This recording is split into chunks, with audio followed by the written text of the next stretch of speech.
रघुपति राघव राजा राम पतित पावन सीताराम सुंदर विग्रह मेघश्याम गंगा तुलसी सालग्राम। गजाननं भूतगणादिसेवितं कपित्थजम्बूफलसारभक्षितम् उमासुतं शोकविनाशकारणं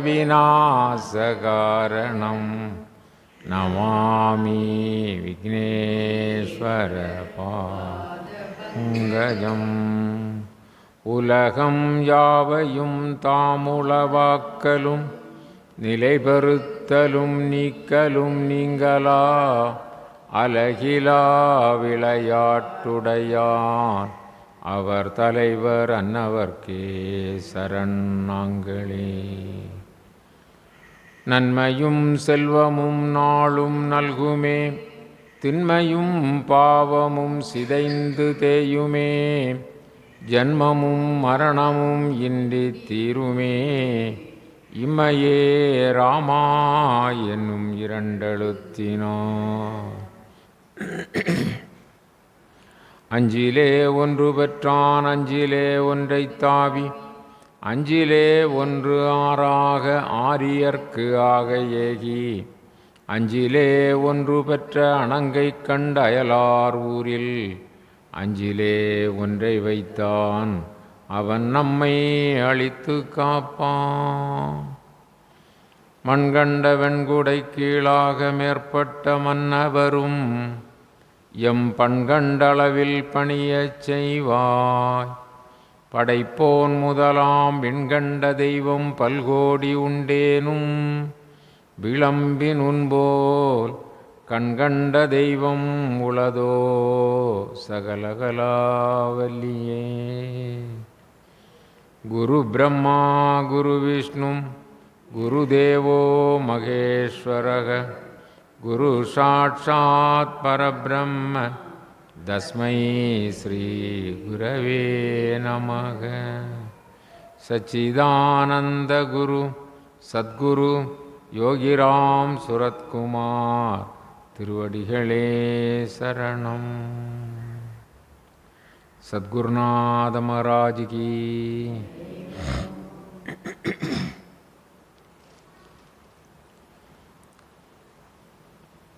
சத்குருநாதருடைய பேரருள் பெருங்கருணையினால் நடைபெறுகின்ற ஸ்ரீ ராமாயண உபன்யாச மகா யக்ஞம் இந்த வேள்வியிலே தங்களை முழுமையாக ஈடுபடுத்தி கொண்டு தொடர்ந்து இந்த ராம காவியத்தை கேட்டுக்கொண்டிருக்கின்ற அத்துணை மெய்யடியார்களுக்கும் எல்லோருக்கும் நம்முடைய பணிவான வணக்கங்களை முதற்கண் உரித்தாக்கிக் கொள்கிறோம். 2 காண்டங்கள் நிறைவேறி இருக்கின்றன. பாலகாண்டமும் அயோத்தியா காண்டமும். இன்றைய தினம் ஆரண்ய காண்டம் நாம் பார்க்க இருக்கிறோம். ஆரண்யம் என்று சொன்னால் காடு. காட்டுப்பகுதிக்கு இப்பொழுது ஸ்ரீ ராமபிரான் சீதா பிராட்டியாரோடு இளைய பெருமாளோடு வந்து விட்டார். இங்கு நடக்கின்ற சம்பவத்தை சொல்லுகின்ற காரணத்தினால் இதற்கு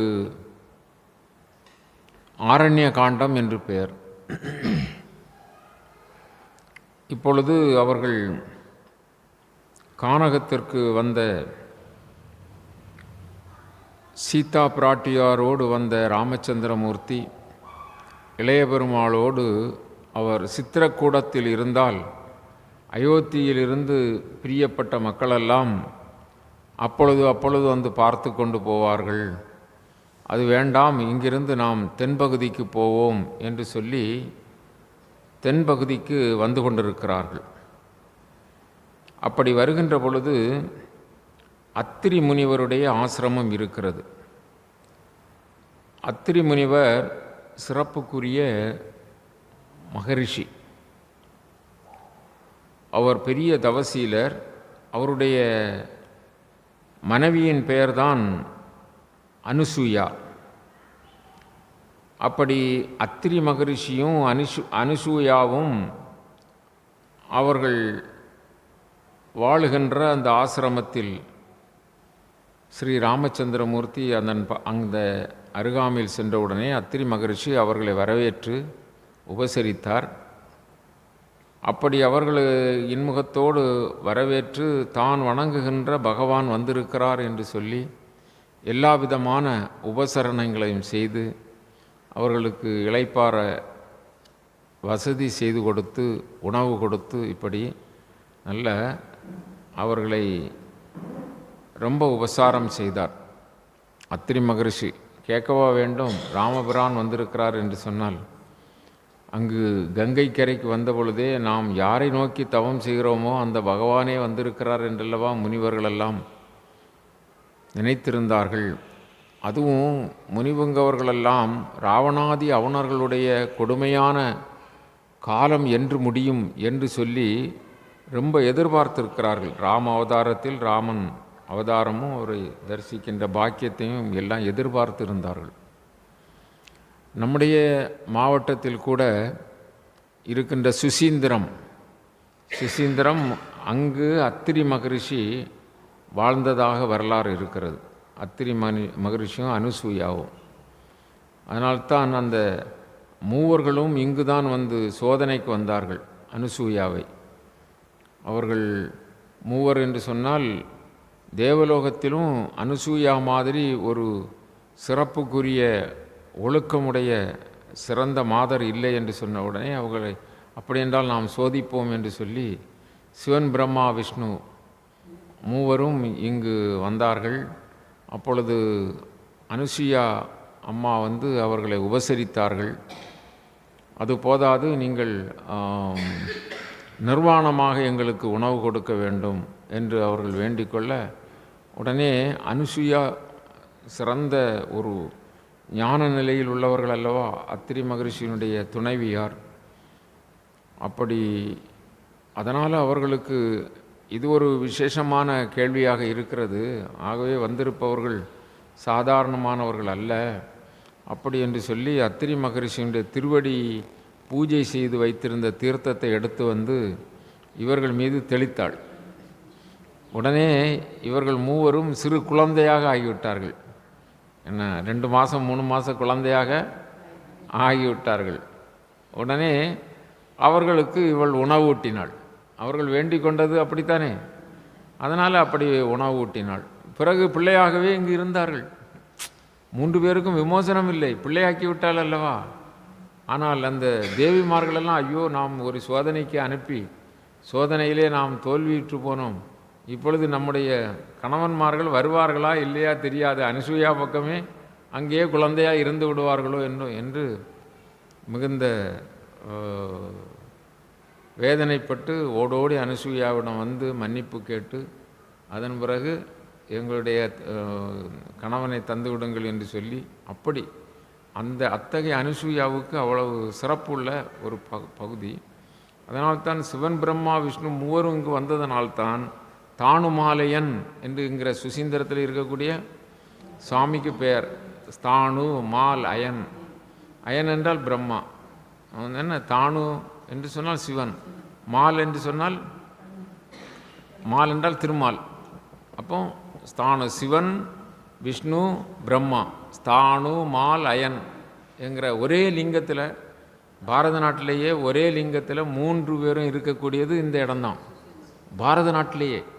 அதனால தான் வடநாட்டில் இருந்து வரக்கூடியவங்க இங்கே வந்து என்ன செய்வாங்க, அந்த தரிசனம் பண்ணுவாங்க சுசீந்திரம் என்றால்.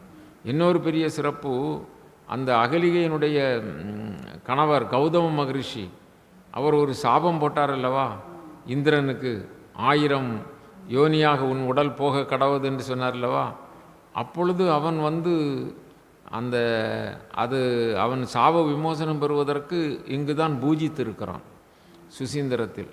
அதனால் 1000 யோனிகளும் 1000 கண்களாக அவனுக்கு கிடைத்தது. இந்திரனுக்கு 1000 கண்கள் என்ன, அது மாதிரி.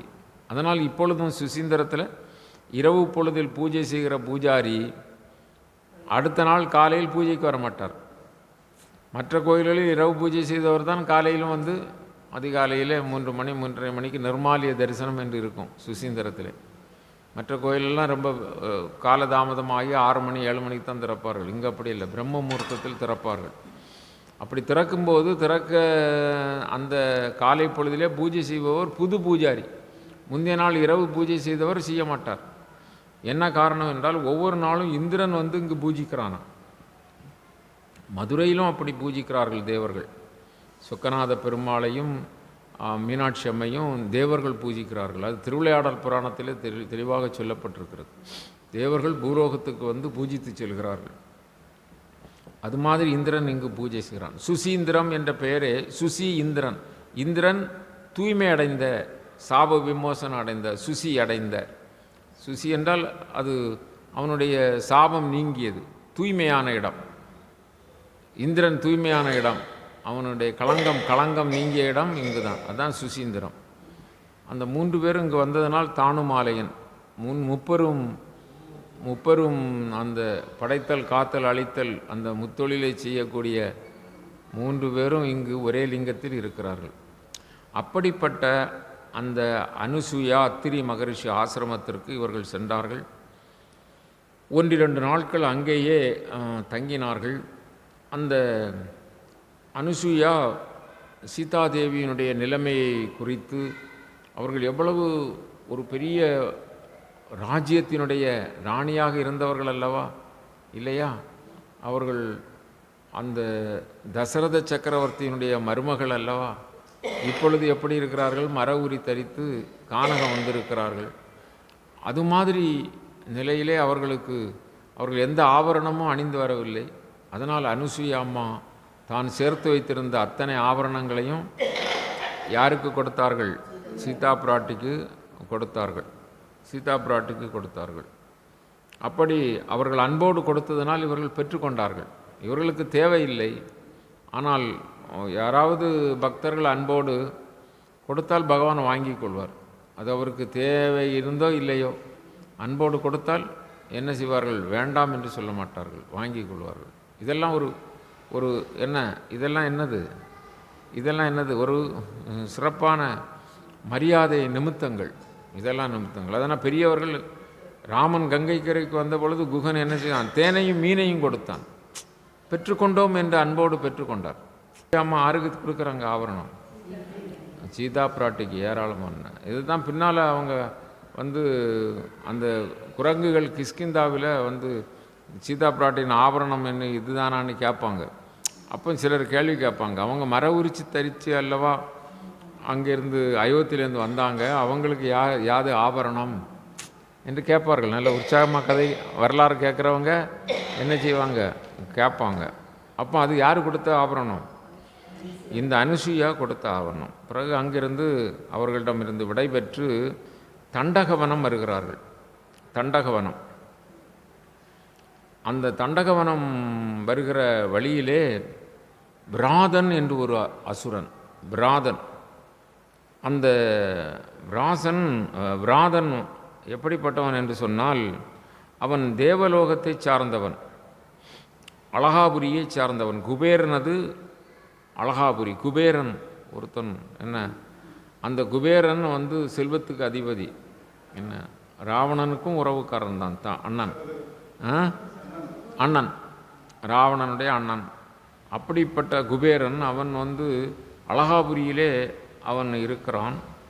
அந்த அழகாபுரியில் தேவசபை நடந்தது. அந்த தேவசபையிலே ரம்பை என்கிற அந்த 4 பெண்கள் உண்டல்லவா, ரம்பை, ஊர்வசி, மேனகா, இன்னொருத்தர் யார்? திலோத்தமை. என்ன, திலோத்தமை. அப்படி 4 பேர். அதில் இந்த ரம்பை அங்கு வந்த பொழுது இந்த தேவசபையில் இருந்த இந்த தேவன் தும்புரு, இவனுடைய பெயர் தும்புரு நாரதர் இன்னிசை பாட என்பதால் அந்த தும்புரு குலத்தை சேர்ந்தவன் இந்த தேவன். இவன் அந்த ரம்பையை பார்த்து விட்டான். உடனே தேவசபையிலே அவர்கள் அந்த குபேரன் இவனுக்கு என்ன செய்தான், நீ ஒரு அரக்கனாக போக கடவது அப்படி என்று சொல்லி சாபம் கொடுத்தார். அப்படி சாபத்தினாலே இவன் கிளிஞ்சன் என்கிற ஒரு அசுரனுக்கு மகனாக பிறந்தான். கிளிஞ்சன். அப்படி இவனுக்கு பெயர் விராதன். இவன் காட்டிலே அவன் அசுரன் என்ற காரணத்தினால் எல்லோருக்கும் தீங்கு செய்து அவன் காட்டிலே சுற்றி வருகிறான் அசுரன். இந்த ராம லக்குவர்கள் சீதா பிராட்டியோடு வருவதை கண்டு சீதா பிராட்டி ரொம்ப அழகாக இருக்கிறாள் என்று சொல்லி அவளை தூக்கி கொண்டு போய்விட்டான். சீதா பிராட்டியை திடீரென்று தூக்கி கொண்டு போய்விட்டான். உடனே ராம லக்குவர்கள் வில்லை வளைத்து நாணை ஏற்றி இல்லையா அவனை விடுவனா என்று சொல்லி அம்பை விடும்பொழுது அவன் பூமிக்கு வந்தான். அப்படி சுற்றிக்கிட்டு என்னை எப்படி இந்த சூறாவளி காற்று சருக தூக்கிறோமில்ல, அது மாதிரி அந்த கொடியவனாகிய விராதன் சீதா பிராட்டியை எடுத்து சென்ற மாத்திரத்திலே இவர்கள் அம்பினை தொடுக்க முற்பட்ட போது அவன் கீழே வந்தான். சீதா பிராட்டியை மீட்டு கொண்டார்கள். ஆனால் அவன் பெரிய அளவிலே கோபத்தோடு இவர்களோடு சண்டைக்கு வந்தான். அந்த நேரத்தில் ராமபிரான் அவன் மீது அம்பினை தொடுத்தார். அவனுடைய மார்பிலிருந்து அம்புகள் பாய்ந்து போனாலும் கூட அவன் சாகவில்லை. அவன் ஒரு சாபத்தினால் வந்தவன் அல்லவா அசுரன். அவனுக்கு ஸ்ரீராமச்சந்திர மூர்த்தியினுடைய ஸ்பரிசம் பட வேண்டும். இவன் சாக மாட்டான். ஆகவே தம்பி ஒரு பெரிய ஆள் குழியை வெட்டு என்று சொல்ல இலக்குவன் ஒரு குழியை வெட்டினான். அதிலே காலால் மிதித்து உள்ளே தள்ளினார் ராமபிரான். அப்படி அவருடைய திருவடி தீட்சை பட்ட மாத்திர ஸ்பரிசம் பட்ட மாத்திரத்திலே இவன் என்ன செய்தான், உண்மையான தேவனாகி அவன் சாப விமோசனம் பெற்று போய்விட்டான். இப்படி இந்த நிகழ்ச்சிக்கு பிறகு அவர்கள் அங்கிருந்து தண்டகவனத்திலே அது நெருங்கி போய் கொண்டிருக்கிறார்கள். அந்த தண்டகவனத்திலே சரபங்கர் என்று ஒரு ரிஷி, சரபங்கர், அவர் பகவானை நினைத்து கொண்டே இருக்கிறார். அவருடைய காலம் எல்லாம் அவர் நினைத்தால் தான் என்ன செய்ய முடியும், உயிரை விடுவார்கள் பெரியவர்கள் எல்லாம். சரபங்கர் அப்படி யாகம் தவம் செய்து கொண்டே இருக்கிறார்கள். யாரை நோக்கி தவம் செய்கிறார் என்று சொன்னால் இறைவனை நோக்கி தவம் செய்கிறார். இவருடைய தவ வலிமை உலகமெல்லாம் பரவிவிட்டது. யாராவது தவம் செய்ய ஆரம்பித்தார்கள் என்றால் அவர்களுடைய தவ வலிமை எல்லா இடங்களிலும் பரவும். அப்படி தவ வலிமையினால் தேவர்கள்லாம் இருக்க முடியாது. அவர்களுக்கு அது தீங்கு என்பதல்ல, அவர்களை தாண்டி அந்த சக்தி போகும். அப்பொழுது அவர்கள் யாரோ தவம் செய்கிறார்கள், அவர்களுக்கு தவத்தை என்ன செய்ய வேண்டும், நிறைவு செய்ய வேண்டும் அப்படி என்று சொல்லி அவர்கள் நினைப்பார்கள். இந்த சரபங்கர் அப்படி தவம் செய்ததை அறிந்த பிரம்மா, இப்படி ஒரு பெரிய மகரிஷி தவம் செய்து கொண்டிருக்கிறார், இனி நம்மால் பொறுக்க முடியாது, உடனே சென்று அவருக்கு ஒன்றிலே வரம் கொடுக்க வேண்டும், அல்லது அவருடைய தவத்தை நிறுத்த செய்ய வேண்டும். ஏதாவது ஒரு வகையிலே தவம் செய்கிறவர்கள் ரொம்ப வைராக்கியமாக இருப்பார்கள். அவர்களுக்கு வரம் கொடுக்கலாம், அல்லது வேறு மோட்ச பதவி இப்படி கொடுக்கலாம். இல்லை என்றால் தவத்தை நிறுத்தாவிட்டால் அவர்களுக்கு என்ன செய்ய முடியாது, அங்கே சுகமாக இருக்க முடியாது. அதனால் பிரம்மா என்ன நினைத்தார், இந்திரனை நீ சரபங்கரை விமானத்தில் ஏற்றி அழைத்து வா, இங்கு சரபங்கர் தவம் செய்கிறார் என்று சொன்ன உடனே இந்திரன் சரபங்கருடைய ஆசிரமத்திற்கு வந்திருக்கிறார். சரபங்கருடைய ஆசிரமத்திற்கு வந்து அவர் சரபங்கரோடு, நான் விமானம் கொண்டு வந்திருக்கிறேன், நீங்கள் என்னோடு விமானத்திலே வாருங்கள், வானுலகம் போகலாம், உங்களுடைய தவத்தை மெச்சி என்னை பிரம்மா அனுப்பியிருக்கிறார் என்று சொன்னார். உடனே சரபங்கர் இதையெல்லாம் எதிர்பார்க்கவில்லை. அவர் ராமனை பார்க்க வேண்டும், ராமனை பார்க்க வேண்டும், ராமன் கானகம் வந்திருக்கிறான், ராமனை பார்த்து தான் என்னுடைய ஆவி பிரியும் அப்படி என்று சொல்லி ராமனை தேடிக்கொண்டே இருக்கிறார். அதன் பிறகு இப்படி இந்திரன் கேட்ட அப்படி அந்த சந்தர்ப்பத்தில் ராமபிரானும் சீதா பிராட்டியும் இளைய பெருமாளும் அங்கு வந்து விட்டார்கள். அவன் உள்ளே இருக்கிறான், ஆசிரமத்தில் உள்ளே யார் இருக்கிறா, இந்திரன் இந்திரன் இருக்கிறான், இவர்கள் வந்து கொண்டு இருக்கிறார்கள், இன்னும் ஒரு கொஞ்ச நேரத்தில் அவர்கள் உள்ளே வந்து விடுவார்கள். அது மாதிரி ஒரு சந்தர்ப்பம். சரபங்கர் சொன்னார், நான் வரமாட்டேன், வானுலகம் வரமாட்டேன், பெரிய வானுலக பதவி தந்தாலும் எனக்கு வேண்டாம், நான் மீண்டும் வந்து பிறக்க அல்லவா வேண்டும், அப்படி இல்லாமல் ராமபிரானுடைய திருவடியை அடைந்துதான் நான் இருப்பேன் என்று சொல்லி அவரை இந்திரனை போகச் சொல்லிவிட்டார். இந்திரன் அதை செய்தியை கேட்டு, அவர் சொன்னதை கேட்டு திரும்பி வருகிறான், வந்து விமானத்திற்கு வருகிறான். இவர்கள் ராமர் சீதா லக்குவர்கள் உள்ளே வருகிறார்கள். ஓ, ராமபிரான் வருகிறார் என்று அவன் ஒதுங்கி போய்விட்டான். என்ன, சரபங்கர் இவர்களை கண்டவுடனே நமஸ்காரம் செய்து, ராமா, உன்னை எதிர்பார்த்து எவ்வளவு காலம் இருக்கிறேன் என்று சொல்லி அவர் ரொம்ப உபசரிக்கிறார். அந்த சரபங்கர் ராமனுடைய வரவை நோக்கி தான் பலகாலம் தவம் செய்திருந்தார். அப்படி அவர் ராமனை கண்ட பிறகு இந்த உடலை உகுப்பேன். இவற்றையெல்லாம் நாம் ரொம்ப கவனிக்க வேண்டும். அதாவது இறைவனை அடைய வேண்டும் என்று ஆசைப்படுகிறவர்கள், இறைவனை அடைய வேண்டும் என்று ஆசைப்படுகிறவர்கள் என்ன செய்வார்கள், எது கிடைத்தாலும் அவற்றையெல்லாம் புறம்பாக நினைப்பார்கள். நமக்கெல்லாம் அப்படி இல்லை. நமக்கு இறைவனை அடைய வேண்டும் என்ற ஆசை இருக்கும், வழிபட வேண்டும் என்ற ஆசை இருக்கும் இல்லையா. ராமாயணம் கேட்க வேண்டும்ன்றோ, அல்லது குருகுலத்துக்கு வர வேண்டும்ன்றோ, அல்லது இறை பூஜை செய்ய வேண்டும்ன்றோ அப்படி ஆசை இருக்கும். ஆனால் அதற்கு அவ்வளவு முக்கியத்துவம் கொடுக்க மாட்டோம். நமக்கு அத்தகைய வைராக்கியம் இல்லை. வேறு ஏதாவது ஒன்று கிடைத்தது என்று சொன்னால் அதுக்கு போய்விடுவோம். அவங்க என்ன செய்கிறான்னா, இந்திரன் வந்து விமானத்தில் வந்து கூப்பிட்ட பிறகே மாட்டேங்கிறாரு. புரியுது இல்லையா? அதுக்கு தான் இந்த இடத்த சொன்னேன். இந்திரன் வந்து விமானத்தில், ஐயா உங்களுக்கு தேவலோக பதவி, தேவலோகத்துக்கு வாங்க, பிரம்மா உங்களை அழைச்சிட்டு வர சொல்லியிருக்காரு அப்படின்னு சொன்னால் சாதாரண விஷயமா? வேண்டாம் ஐயா, எனக்கு அது வேண்டாம், நான் ராமனை தான் பார்க்கணும். நசிகேதன் அப்படிங்கிறத நீங்கள் கேள்விப்பட்டிருப்பீங்க. யமலோகத்துக்கு போயிட்டார். அந்த வரலாறு பெருசாக வந்துடும், அதனால் சொல்லலை. யமலோகத்துக்கு போயிட்டார். யமலோகத்தில் அந்த யம தர்ம ராஜா சொல்லுவார், உனக்கு பூலோகத்தில் 10,000 கோடி வருஷம் நீ வாழணுமா தாரேன், பெரிய உலகம் முழுதும் நீ கட்டி ஆளணுமா தாரேன், எது வேண்டாலும் கேளு, ஆனால் மரணத்தின் பின் என்ன நிலைங்கிறத மட்டும் கேட்காத அப்படிங்கிறாரு. அப்போ அவ்வளவு ஆசை காட்டின பிறகும் வேண்டாம். அதெல்லாம் இப்போ 1000 ஆண்டு ஆயுசு நீ கூட 1000 ஆண்டு ஒரு நாள் முடிஞ்சு போயிடும். பிரம்மாவுக்கு கூட லட்சக்கணக்கான கோடிக்கணக்கான ஆயுள் இருந்தாலும் ஒரு நாள் தீந்துடும்.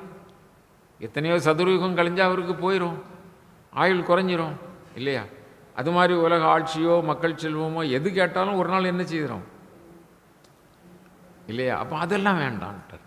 இப்படி இருக்கக்கூடாது. இவர் வந்து என்ன, ராமன் வரவுக்காக காத்திருக்காரு. இந்திரன் அதுக்கு கொஞ்சம் முந்தி தான் வந்து இல்லை நான் வரமாட்டேன். அப்போ ராமனுடைய திருவடியை அவர் சரணடைஞ்சிட்டார். அப்படியே விழுந்து நமஸ்காரம் செய்தார். அதுக்கன் பிறகு ராமபிரான் இருக்கிற நேரத்திலேயே, இனி ராமனை நான் பார்த்தாச்சு, ராமபிரானை தரிசனம் செய்தாச்சு, எனக்கு இனி இந்த உடல் வேண்டாம். எப்போ உடலை விட்டாரோ அவருக்கு மோட்சம்தான். அப்படியே வாழ்ந்தார். அதனால் நெருப்பை வளர்த்து நெருப்பில் இறங்கிட்டார், உடலை விட்டுட்டார். பாருங்கள், அந்த உடலில் அதுக்காக தான் இருந்திருக்குது. ராமன் வாரது வரை காத்திருக்கணும். அதுக்கும் பிறகு இது வேண்டாம், நான் போகிற இடத்துக்கு போயிடுவேன். பார்த்தீங்களா? அப்படி சரபங்கர் என்ன செய்தார், உடலை உகுத்து விட்டார், பரமபதம் அடைந்தார். அதன் பிறகு இவர்கள் அங்கிருந்து இந்த தண்டகாவனத்திலே உள்ளே வந்து கொண்டே இருக்கிறார்கள். அப்பொழுது ஏராளமான முனிவர்கள், ராமன் வந்திருக்கிறார், ராமன் வந்திருக்கிறார், அயோத்தி ராமன், தசரத சக்கரவர்த்தி ராமன் இல்லையா, ரகுகுல ராமன், இதெல்லாம் தான் அவருக்கு பெயர்கள். ரகுகுல ராமன், சக்கரவர்த்தி ராமன், ராகவன், இதெல்லாம் பேர். வந்திருக்கிறாருன்னொடனே முனிவர்களுக்கெல்லாம் பெரிய சந்தோஷம், முனிவர்களுக்கெல்லாம் ரொம்ப மகிழ்ச்சி. அதனால் ராமபிரானை வந்து எல்லாரும் தொழுது அவர்கள் முறையிடுறாங்க. எப்படி முறையிடுறாங்கன்னு சொன்னால், இந்த ராவணாதி அவனர்கள் எல்லாம் இருக்கிறாங்க இல்லையா, இவங்களில் இங்கே யாரும் சளைத்தவர்கள் இல்லை. அவர் விஸ்வாமித்திரர் சொன்னது போல் வேள்வி செய்தால் வேள்வியை அழிச்சிருவாங்க, வேள்வி செய்கிறவங்கள பிடிச்சி சாப்பிட்ருவாங்க. அவங்களுக்கு மனிதர்களை சாப்பிட்றது எப்படி கரும்பு சாப்பிட்ட மாதிரி அப்படிதானே, அது மாதிரி. அப்போ யாரும் அவங்களை எதிர்க்க முடியாது, அவங்கள்ட்ட எதுவும் கூடுதல் குறை சொல்ல முடியாது. அவங்கள கண்டா ஒதுங்கி பயந்து ஓடணும். அப்படி காட்டு விலங்கை கண்டு பயந்து ஓடுறது மாதிரி ஏதோ விட்டு வச்சா உண்டு, என்ன சாபம் கொடுத்துருவாங்கன்னு பயந்தால் தான் உண்டு. மற்றபடி இவங்களால் எதுவும் செய்ய முடியாது.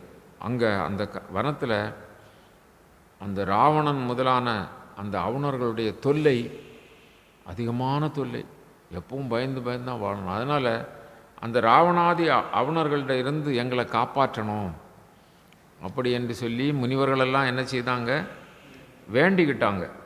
ராமபிரான் உங்களை காப்பேன், இந்த அவுணர்களுடைய கொடுமையிலிருந்து உங்களை காப்பேன் அப்படி என்று சொல்லி அந்த முனிவர்களுக்கெல்லாம் ஆறுதல் கூறினார். அந்த தண்டகவனத்து முனிவர்களெல்லாம் ஒரு ராமபிரானை அவரை உபசாரம் செய்து வரவேற்பு கொடுத்து ஒரு பர்ணசாலை அமைத்து அந்த அவர்களது அரக்கருடைய கொடுமையை பற்றியுள்ள முறையீடுகளை எல்லாம் சொல்லி அப்படி வேண்டினார்கள். அவர் அங்கேயே தண்டகவனத்தில் இருந்தார். என்ன 10 ஆண்டுகள் தண்டகவனத்திலே இருந்தார். அங்கே யாரும் எந்த முனிவர்களுக்கு இடையூறு இல்லாமல் காத்து ரட்சித்து அங்கேயே இருந்தார். அந்த முனிவர்களுக்கெல்லாம் ராமபிரான் அபயம் கொடுத்தார். இந்த சந்தர்ப்பத்தில் தான் சுதீஷண முனிவர் அப்படிங்கிற ஒரு முனிவர், அவர் ராமபிரானுக்கு அவர் செய்த அந்த சுதீஷண முனிவர் செய்த தவத்தை எல்லாம் ராமபிரானுக்கு கொடுத்து விட்டார். எப்படி கர்ணன் தான் செய்த புண்ணியம் அத்தனையும் கண்ணனுக்கு கொடுத்தாரோ, கண்ணன் யாசகம் செய்த பொழுது இங்கு யாசகம் செய்யவில்லை. அந்த சுதீஷண முனிவர் ராமபிரான் இந்த ராவணாதி அவுணர்களை அழைத்து வெற்றி வாகை சூட வேண்டும், அவருக்கு சர்வ வல்லமையும் வேண்டும் என்று சொல்லி தான் செய்த தவத்தின் புண்ணியம் தவத்தை எல்லாம் யாருக்கு கொடுத்து விட்டார், ராமபிரானுக்கு தட்சணையாக கொடுத்தார். தட்சணை பெரியவங்க வந்தால் தட்சணை கொடுப்பாங்க, அப்படி தட்சணையாக கொடுத்தார். அங்கிருந்து அகஸ்தியர் ரொம்ப காலமாக ராமபிரானை தேடிக்கொண்டிருக்கிறார் என்று செய்தி கேட்டு அங்கிருந்து அகஸ்தியரை சென்று பார்க்கிறார். அகஸ்தியர் கேள்விப்பட்ட குருமுனி இல்லையா, என்ன குருமுனி என்னம்மா, ஆமாம் ஆமாம் குருமுனின்னா அவர் பெரிய, ஆமாம் ஆமாம் ஆமாம் கடல் தண்ணியை அப்படியே இதை ஆக்கி உருண்டையாக்கி எள்ளுருண்டை போல் ஆக்கி அப்படியே குடிச்சிட்டார். பூமியினுடைய அந்த பார்வதி பரமேஸ்வரன் திருக்கல்யாண டைமில் அது கோடு ஒரு பக்கம் சாய்ந்ததான், உடனே தென் திசைக்கு அகஸ்தியரை அனுப்புனாங்க. அப்படி இந்த அகஸ்தியர் ரொம்ப வல்லமை உள்ளவர். அவர் அந்த தண்டகவனத்தில் தான் ஒரு பகுதியில் இருக்கிறாரு. அப்போ அவரை பார்க்கணுன்னு சொல்லி ராமபிரான் போகிறாங்க. அங்கே போகும்போது அவர் வரவேற்று ஆசீர்வாதம் பண்ணுறார். அதனால் அவர் அரக்கர்கள் பொல்லாதவர்கள், அவர்களையெல்லாம் வேறும் வேரடி மண்ணும் இல்லாமல் அழிக்க வேண்டும் என்று சொல்லி அகஸ்தியர் வேண்டிக் கொண்டு அதுக்கு பக்கபலமாக அரக்கர்களை அழிக்க வில்லும் அம்புரா துணியும் கொடுத்தார்.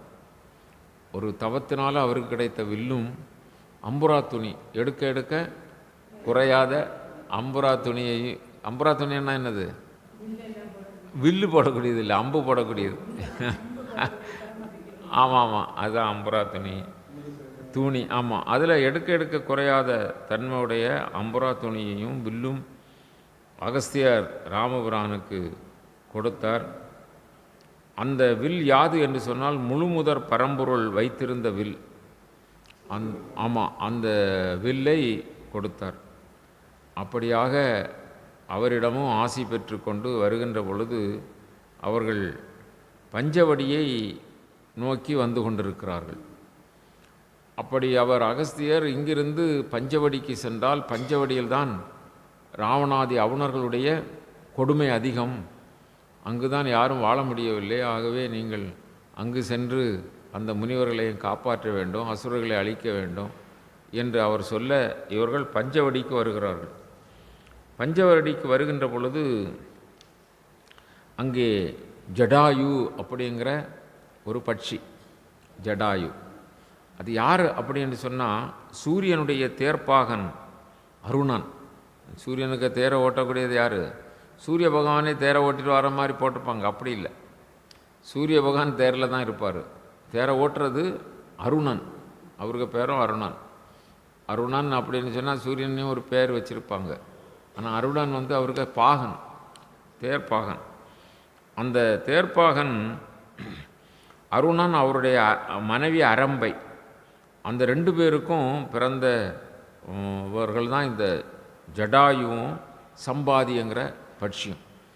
2ம் கழுகு இனத்தை சார்ந்த, கருடன் கழுகெல்லாம் இருக்கு இல்லையா, அந்த இனத்தை சார்ந்த ஒரு குடும்பம். அதில் ஜடாயு மூத்தவர், சம்பாதி இளையவர். அப்போது அவர் வந்து பார்த்துட்டார்.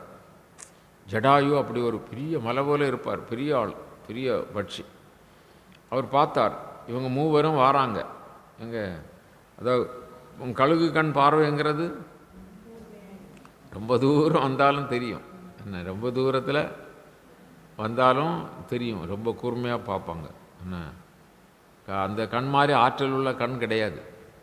அது 1 மைல் 2 மைல் தூரத்துக்கு மேலே பறந்தால் கூட கீழே என்ன பொருள், கோழி குஞ்சு எங்கே இருக்குது, எலி எங்கே இருக்குன்னு தெரியும் இல்லையா? அவ்வளோ கூர்மையான கண்ணுடையது. அந்த மாதிரி இந்த ஜடாயு பார்த்துட்டார். பார்த்த உடனே இவங்க 3 பேரும் வாராங்க. ஒரு வில் வீரன் வாரான், பின்னொரு அவனுக்கு தம்பி மாதிரி ஒருத்தன் வாரான், அதோட ஒரு அம்மா வருது. யாருன்னே பார்த்துட்டு வந்து விசாரிக்கிறார், நீங்கள் யாருன்னு சொல்லி இப்போ விசாரிக்கிறார். அப்பொழுது இவங்க சொல்கிறாங்க, தசரதன் புத்திரன், இது சீதா பிராட்டி அப்படியெல்லாம் சொல்கிறார். இளைய பெருமாள் விவரம் சொன்னோன்னே, ஓ தசரத புத்திரர்களா, அது எனக்கு உற்ற நண்பர் அல்ல, எனக்கு அண்ணன் மாதிரி இல்லையா? ஆமாம், அவருக்கு பிள்ளைகளா? ஆமாம் சகோதரர், அவருக்கு பிள்ளைகளா? நீங்கள் ரொம்ப ஏன் காட்டுக்கு வந்தீங்க, நீங்கள் ஏன் இப்படி மர உரி தரிச்சிருக்கிறீங்க, ஏன் தவக்கோலம் கொண்டு இருக்கிறீங்க அப்படி கேட்குறார். உடனே இவங்க விவரத்தை சொல்கிறாங்க, என்ன காரணத்தினால இப்படி வந்தோம், சீதாதேவியுடைய வரலாறு, அவங்க ஜனக மகாராஜா மகள், அது திருமணம் செய்திருக்கிறேன், இப்படியெல்லாம் சொல்லி இந்த காட்டுக்கு 3 பேரும் வந்த காரணம், கைகை இப்படி வரம் கேட்டது, எல்லா விவரமும் தெரிஞ்சுக்கிட்டு சரி அது இருக்கட்டும், ஆனால் தேவியை ஏன் கூட்டிகிட்டு வந்தீங்க, அழைச்சிட்டு வந்தீங்க இந்த கானகத்துக்கு? கானகம் கொடிய கானகம் இல்லையா? அப்போது நீங்கள் அழைச்சிட்டு வந்திருக்கக்கூடாது இல்லை? அவங்கள காப்பாற்றுறதே உங்களுக்கு ரொம்ப சிரமமாக இருக்குமில்ல, அதனால் அப்படின்னு கேட்குறாரு.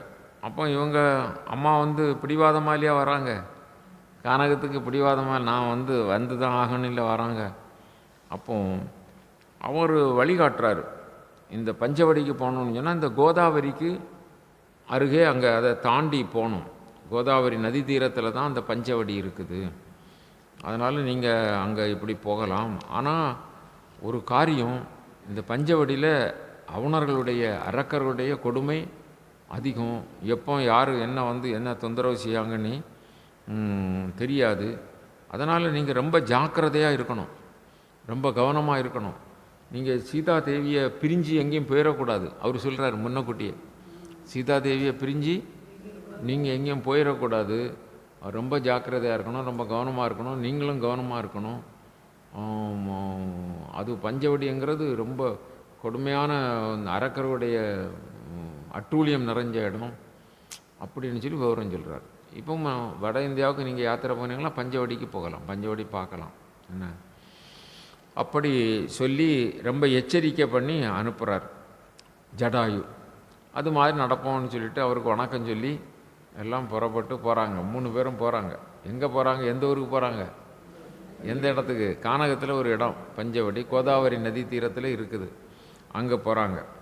அங்கே போகும்போது ஜடாயு சொன்ன மாதிரி அவங்களுக்கு ஒரு மனதில் எச்சரிக்கை தான். அங்கே போய் பஞ்சவடியில் ஒரு பர்ணசாலை அமைச்சு அந்த பர்ணசாலையில் இவங்க தங்கியிருக்கிறாங்க. இளைய பெருமாள் ஒரு பர்ணசாலை மூங்கில் கம்பெல்லாம் வெட்டி அதை நாட்டி நல்ல புல்லெல்லாம் வேய்ந்து அப்படி அதில் இருக்கிறாங்க. அப்போ அப்படி இருக்கும்போது வெளியே கானகம் தானே, அப்படி உலாத்திக்கிடுவாங்க, வெளியே வருவாங்க. அப்போ சூர்பனக அப்படிங்கிறது ராவனுடைய தங்கை. அப்போ அப்படியெல்லாம் இந்த பறந்த மாதிரி அங்கங்கேயே வந்துக்கிட்டே இருப்பாள். எங்கே என்ன இருக்குது அது இருக்குன்னு சொல்லிட்டு அவள் அவளுக்கு புருஷன் இறந்து போயிட்டான். அவள் அப்படி சுற்றிக்கிட்டே வருவாள். அப்படி வரும்போது இந்த பஞ்சவடியில் இந்த பர்ணசாலையை பார்த்து அங்கே ராமர் அதில் ஒரு பக்கம் இருக்கிறாரு. இந்த சீதா தேவி வெளியே இல்லை, ராமர் அங்கே இருக்கார். இளைய பெருமாள் இன்னொரு பக்கம் நிற்கிறாரு. ராமனை பார்த்து ராமனுடைய அழகில் என்ன செய்துட்டா, அவள் மயங்கிட்டா. அப்படி மயங்கி உடனே அவள் இந்த அரக்கை ரூபத்தில் போகக்கூடாது அப்படின்னு சொல்லி அந்த திருமகள் வடிவத்தில் வாரா. திருமகள்னா யார்?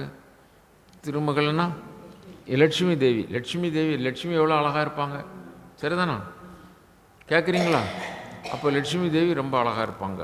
அந்த அழகு வடிவத்தை எடுத்துட்டான். அரைக்கு பல வடிவத்தில் எடுக்கலாமில்ல, நினச்ச ரூபத்தை எடுக்கலாம்.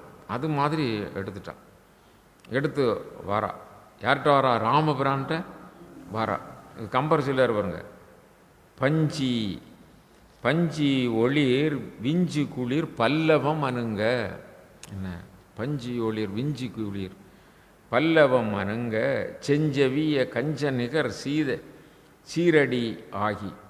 செஞ்சவிய கஞ்சம்னா தாமரை, என்ன அது மாதிரி சிவந்த தாமரை மலர் போன்ற அந்த நிறத்த உடையலாக அப்படி சீரடிகள் ஆகி அஞ்சொல் இளமஞ்சையென அன்னமென மின்னும்.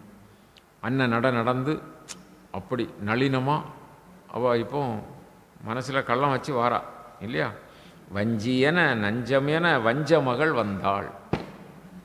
வஞ்சிக்கிறதுக்கு வாரா. அவர் இன்னார் என்னை வஞ்சித்துட்டாங்கன்னு சொல்லாங்கல்ல, அதான் வஞ்சியன. அது எப்படி? சாப்பிட்ட உடனே ஆள் உயிர் போயிடும். நஞ்சமென ஆளால விஷம் போல் வஞ்சகம் இருக்குது, அதோட நஞ்சும் இருக்குது. வஞ்சியன நஞ்சமென வஞ்சமகள் வந்தாள். பாருங்க கம்பருடைய அந்த கவித்தரத்தை பாருங்க. வஞ்சமகள் வந்தாள். அப்படி ராமபிரான்ட்ட பேச்சு கொடுக்குறான். அப்போ ராமபிரான் பார்க்குற, இந்த காட்டில் இவா தனியாக வந்திருக்கிறா, இது யார் என்ன அப்படின்னு பார்க்குறார். உடனே அவர் நீ யார் அப்படி வந்திருக்கிறியே நீ கேட்குறாரு. அப்போது அவர் சொல்லுவா, பிரம்மதேவர் பேரன் விச்சிரவசுவின் மகள். பிரம்மாவுக்கு பேரன் விச்சிரவசு, அந்த விச்சிரவசுவனுடைய மகள் அப்படின்னு சொல்கிறார். குபேரனுக்கு தங்கை, சாதாரண ஆள் இல்லை, அது சொல்கிறா. குபேரனுக்கு தங்கை, ராவணனுக்கும் தங்கை. ராவணன்னா அவன் உலகங்களையும் கட்டி ஆள்றான் வரத்தினால, என்ன? அப்போ அதை சொன்னால் பெரிய பெருமை தானே. அரக்கிக்கு சிலர் தனக்கு பெருமையை சொல்லுவாங்க. இன்ன காரியங்கள்லாம் பெரிய வீரதீரமாக திருடனாருக்க மகனாக்கும் என்ன சொன்னது மாதிரி இவன் ராவணனின் தங்கை அப்படிங்கிறான். என்னுடைய பேர் காமவல்லி அப்படிங்கிறான். பேர் காமவல்லி. அப்போது நீ ராவணனுடைய தங்கைன்னு சொல்கிறா. அப்போ ராவணன் அரக்கன் இல்லையா? அப்போ உனக்கு இந்த வடிவம் யாது? நீ இந்த வடிவத்தில் வந்திருக்கிறிய, நீ யாது உனக்குன்னு கேட்குறார். அது வரத்தால் பெற்றேன். நான் பெரிய தவம் செய்து அந்த வரத்தினால இந்த வடிவத்தை பெற்றேன். உடனே அவர் கேட்குறாரு, நீ குபேரன் தங்கைங்கிறா, ராவணன் தங்கைங்கிறா, வரத்தினால இந்த வடிவத்தை பெற்றேன், நீ தனியாக வர காரணம் என்னன்னு கேட்குறாரு. நீ எதுக்கு இங்கே தனியாக வந்தா இல்லையா? பெரிய இன்னாராக்கம் இன்ன பரம்பரையில் உள்ள ஆள்னா நீ இங்கே தனியாக வந்தான்னு கேட்குற. தனியாக வந்த காரணம் என்ன அப்படி அவர் கேட்குறாரு. உடனே அந்த இவளுக்கு தனியாக வந்தேன்னா உடனே நாணி கோணி அவள் சொல்ல வேண்டியதை சொல்லணும் இல்லை, அப்படி தானே? அப்படி நீங்கள் என்னை கல்யாணம் செய்துக்கணும் அப்படி இப்படின்னு சொல்ல வந்தா. உடனே அண்ணன் நிற்கிறான், நான் லக்குவனை பார்த்து, நீ அவன்கிட்ட போ. அதான் அவன்கிட்ட போனோடனே அங்கே இவ போனான். ஓஹோ பார்த்தோன்னா, ஓ அவனும் அழகாக தான் இருக்கிறான். என்ன அங்கே போகிறான். அங்கே போன சமயம் இந்த சீதா அம்மா நம்ம வீட்டுக்கார்ட்ட யாரோ ஒரு பெண் புள்ள வந்து பேசின மாதிரி இருக்குது எண்ணிக்கிட்டு அந்த அம்மா பட்டணசாலையிலேருந்து வெளியே வந்தது. ஓ இவளால் தான் இவன் நமக்கு மசிய மாட்டேங்கிறான். என்ன இவன் இவனுக்கு மனைவியாக இருப்பாள். இவளால் தான் இவன் என்ன செய்ய மாட்டான், மசிய மாட்டேங்கிறான். என்ன அழகு அப்பா அப்படின்னு சீதா அழகை பார்த்து இவங்கள்ட்ட இருந்து நம்ம பிரிச்சிடணும் அப்படின்னு மனசில் நினைக்கிறான். ஆனால் இலக்குவனம் இல்லை பார்க்க போனால் இலக்குவன் சொன்னால் நீ தள்ளி நில்லுன்னா, தள்ளி நின்று பேசு, கிட்ட வராதண்ணா. அவள் கிட்ட வரா. என்ன அவன் வந்து தள்ளி போன்னு சொல்கிறான். அந்த நேரம் அந்த சீதாவை வந்து பார்த்தீங்களா, அப்போ இவங்க ரெண்டரையும் இவன் சீதா பிரிக்கணும் அன்னி சீதாவை தூக்கிறதுக்கு முற்பட்டா. உடனே அவன் வந்து இலக்குவன் இவ்வளோ இது அரக்கியாக இருக்கலாம், யாரோ ஒரு தெரியல, ஆனால் இவ்வளோ நம்ம சரியாக இவளுக்கு பாடம் படித்து கொடுத்தா தான் இவள் இங்கே இந்த இடத்த விட்டு போவா, அல்லது நமக்கு இடையூறு பண்ணுவான்னு சொல்லிட்டு மூக்கு காதெல்லாம் வெட்டிட்டான். என்ன நாசியை வெட்டிட்டான். நாசியன்னா என்னது, மூக்கு. இங்கே நீங்கள் வடக்க போகும்போது நாசிக்குன்னு ஒரு இடம் இருக்குது, ரயில்வே ஸ்டேஷன் நாசிக். என்ன அதெல்லாம் உண்டாங்க நாசிக்கு ரொம்ப ஆமாம், அந்த இடம் இப்போவும் இருக்குது. ஆமாம், அந்த மூக்கு நாசியை வெட்டின இடம் நாசிக்கு. என்ன இப்போவும் நாசிக்குன்னு இருக்குது, பஞ்சவடி போகிற இடத்துலலாம் இருக்குது, தெரியும். அது போகிறவங்க யாத்திரை போகிறவங்க பார்க்கலாம். அப்போது அப்படி வெட்டினோடனே இவளுக்கு பெரிய மானபங்கம் ஆகிப்போச்சு. அதனால் கோன்னு அலறிக்கிட்டு அவள் என்ன செய்ய, பக்கத்து காட்டில் தான் ஒரு கிலோமீட்டர் தூரத்தில் தான் கரண் தூஷணி பெரிய அரக்கர்கள் இருக்குது. ஆயிரக்கணக்கான அரக்கர்கள் அங்கே வாசம் செய்கிறாங்க. அந்த லட்சக்கணக்காக இருக்கக்கூடிய அரக்கர்களுக்கு தலைவன் அந்த கரன்ங்கிறவன். அவன் ராவணனுக்கு ரொம்ப கையாள் மாதிரி, அவனுக்கு உறவுக்காரன். என்ன கரண், அவன் ஏதாவது விஷயம்னா உடனே ராவணனுக்கு ஏதாவது ஒரு காரியம் அல்லது ஏதாவதுன்னா அவனுக்கு ஆணைக்கு கட்டுப்பட்டு இருக்கக்கூடியவன். இவன் ஓடிப்போனான் கரன்கிட்ட. கரண் என்ன விஷயம் அப்படின்னா, அது இப்படி மானிடர் 2 பேர், அவன் எனக்கு அதில் இளையவன் எனக்கு மூக்கையும் காதையெல்லாம் வெட்டிட்டான். கோன்னு யாருன்னா, அப்படியா நான் இருக்கும்போது உனக்கு இந்த அவமானமா அப்படின்னு சொல்லி உடனே அவன் வந்து அந்த அந்த கரண் வந்து தூஷணன்ங்கிறது அவனுக்கு தம்பி, திரிசரன், தூடனன் திரிசரனுங்கிறது அவனுக்கு 2 தம்பிகள் இருக்குது. திரிசரன்னா 3 தலை இருக்கும். என்ன அந்த தூடனன் அவங்கெல்லாம் பெரிய வல்லமை உடையவங்க, தேவர்களையெல்லாம் அடக்கி ஒடுக்குவாங்க, அது மாதிரி உள்ளவங்க. உடனே போங்க, என்ன அங்கே யார் இருக்கா பாருங்கள், இப்படி செய்திருக்கானோன்னு அவங்க பெரிய படைகளோடு வரான். யாரெல்லாம் அந்த கரண் தூஷணங்கிறவங்க, அந்த இதில் தூடனனும் திரிசரனும் அவங்க வந்த உடனே பெரும் படைகளோடு வராங்க, லட்சக்கணக்கான அரக்கர்களோடு வராங்க. இங்கே இளைய பெருமாள் அண்ணா என்னை விடுங்கன்னு சொன்னாங்க.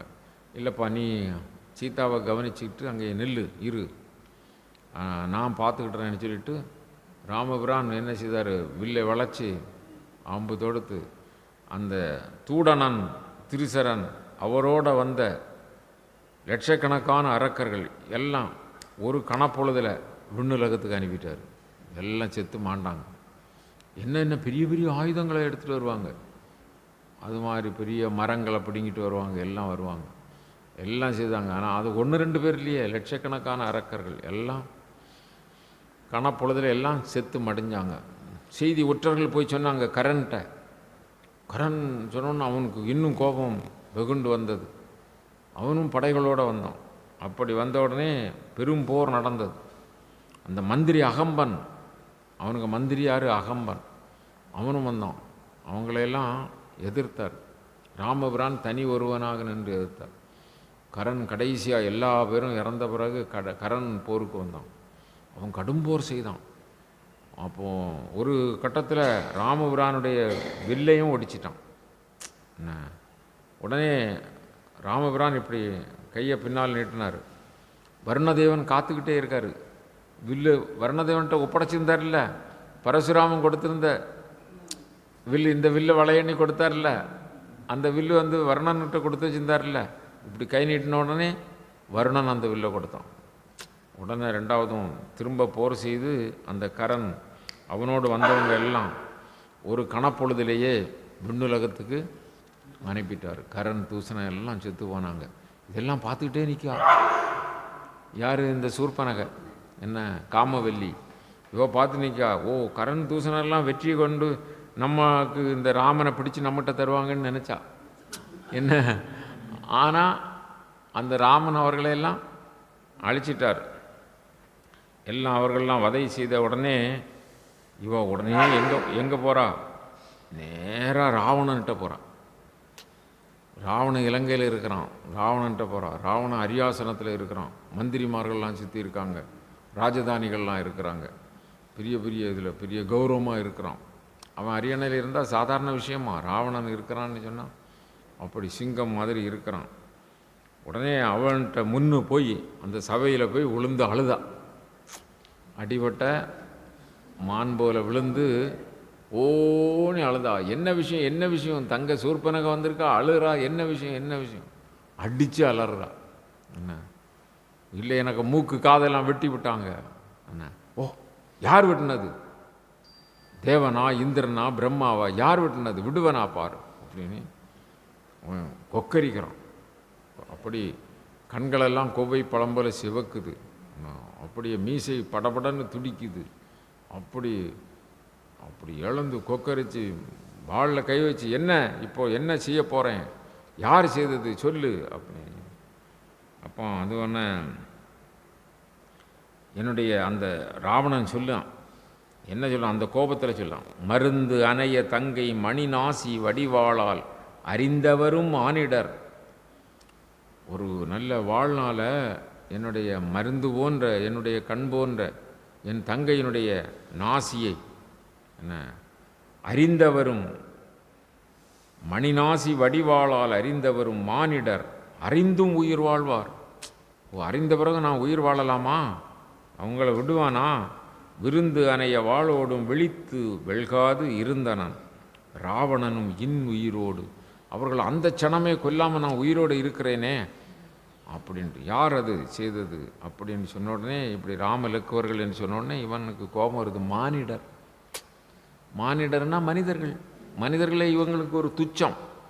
மனிதர்கள்னால் இப்போ எறும்பு கடித்தா நீங்கள் ரொம்ப பயந்து வாள் கத்தியெல்லாம் எடுத்துகிட்டு வருவியா? போய் இப்படி ஒரு நசுக்கு.